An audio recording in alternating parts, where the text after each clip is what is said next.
Taste the Daily.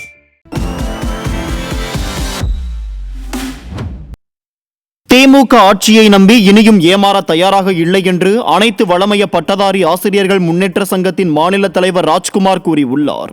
திண்டுக்கல்லில் வளமைய பட்டதாரி ஆசிரியர்கள் சங்கத்தின் ஐம்பெரும் விழா நடைபெற்றது. அதில் 1500 ஆசிரியர்களை விருப்பத்தின் அடிப்படையில் உயர்நிலை, மேல்நிலை பள்ளிகளில் பட்டதாரி ஆசிரியர்களாக நியமிக்க வேண்டும் என்பன உள்ளிட்ட கோரிக்கைகளை வலியுறுத்தி தீர்மானம் நிறைவேற்றப்பட்டது. அப்போது பேசிய சங்கத்தின் மாநில தலைவர் ராஜ்குமார், ஆசிரியர்களின் கோரிக்கைகளை தொடர்ந்து புறக்கணித்து வரும் ஸ்டாலின் அரசை கண்டித்து சென்னையில் உண்ணாவிரத போராட்டத்தில் ஈடுபட போவதாக கூறினார். இவ்வளவு நாள் காத்திருந்தோம், இனியும் காத்திருக்க நாங்கள் தயாராக இல்லை. களத்தில் வீரியமாக இறங்கி போராடுவோம். இனியும் பொறுப்பதற்கு காலமில்லை. இவ்வளவு நாள் தமிழக முதல்வர் மற்றும் அவரின் புதல்வர் அமைச்சர் பெருமக்கள் மீது நிறைவேற்றுவார்கள் என்ற நம்பிக்கை வைத்திருந்தோம். இவர்கள் ஒரு நம்ப வைத்து எதுவும் செய்ய தயாராக இல்லை என்பதை உணர்ந்து கொண்டோம். சேலம் மாவட்டம் மேட்டூர் அருகே கொளத்தூரில் மர்மமான முறையில் சிறுத்தை புலி உயிரிழந்த விவகாரத்தில் வனத்துறையினர் வீடு வீடாக சென்று மிரட்டுவதாக கிராம மக்கள் குற்றம் சாட்டியுள்ளனர். கொளத்தூர் ஒன்றியத்திற்கு உட்பட்ட பகுதிகளில் விவசாயிகள் வளர்த்து வந்த ஆடு கோழிகளை சிறுத்தை புலி கொன்று வந்தது. இந்த நிலையில் சிறுத்தை புலி மர்மமான முறையில் இறந்து கிடந்ததால் இது குறித்து வனத்துறையினர் வீடு வீடாக சென்று விசாரணை என்ற பெயரில் அனைவரையும் மிரட்டுவதாக கிராம மக்கள் வேதனை தெரிவித்துள்ளனர். இந்த ஊர் மக்கள்கிட்ட விசாரணைகளை பேர் டெய்லி சாயங்காலம் வீட்டுக்கு போய் ஒவ்வொருத்தராக ஒரு வீடாக போய் என்ன பண்ணீங்க, ஏது பண்ணீங்க, உங்களுக்கு தெரியாது எப்படி நடக்கும் அப்படின்னு சொல்லி மக்கள் அச்சுறுத்தல் பண்ணுறாங்க. இதனால் கிராம மக்கள் பயங்கர பீதியில் இருக்கிறாங்க. அதனால் இந்த விசாரணை எதுக்கு, ஏன் எங்களை ஊர் மக்கள் தெரியாது இவங்க வந்து இது மாதிரி பண்ணதுக்கான காரணம் என்ன, இது மெயினாக எங்களுக்கு தெரிஞ்சாகணும்.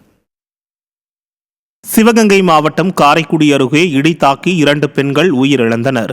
காரைக்குடி அருகே உள்ள கல்லல் என்ற இடத்தில் 100 நாள் வேலை திட்டத்தில் வேலை செய்து கொண்டிருந்த கவிதா, வசந்தி ஆகிய 2 பெண்கள் வேலை முடிந்து வீட்டிற்கு திரும்பி சென்ற வழியில் மழையில் நனைந்தவாறே சென்று கொண்டிருந்த போது இடி தாக்கியதில் இருவரும் நிகழ்விடத்திலேயே உயிரிழந்தனர். இந்த சம்பவம் அப்பகுதி மக்களிடையே சோகத்தை ஏற்படுத்தியுள்ளது.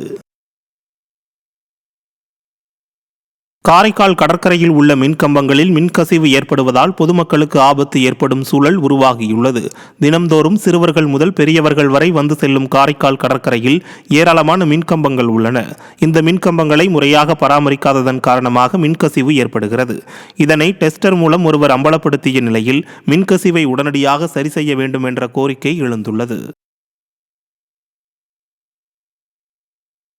வேலூர் மாவட்டம் காட்பாடி அடுத்த கரசமங்கலம் ஊராட்சி பகுதியில் திறனற்ற திமுகவின் அமைச்சரை விமர்சித்து பெண்கள் அதிகாரிகளுடன் வாக்குவாதத்தில் ஈடுபட்டனர். சுற்றுச்சூழல் மற்றும் காலநிலை மாற்றத்துறை சார்பில் 1 கோடி பனை விதைகள் நடும் நிகழ்ச்சி நடைபெற்றது.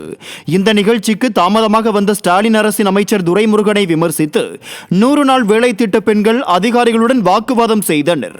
ஸ்டாலின் அரசின் அமைச்சர்கள் நிகழ்ச்சிகளுக்கு தாமதமாக வருவதும் மக்களை அலட்சியப்படுத்துவதும் தொடர்கதையாகி வருவதாக மக்கள் அதிருப்தி தெரிவித்துள்ளனர். ஈரோடு மாவட்டம் கோபிச்செட்டிப்பாளையம் அரசு மருத்துவமனையில் பிரசவத்திற்கு அனுமதிக்கப்பட்ட பெண் உயிரிழந்ததால் உறவினர்கள் சாலை மறியலில் ஈடுபட்டனர்.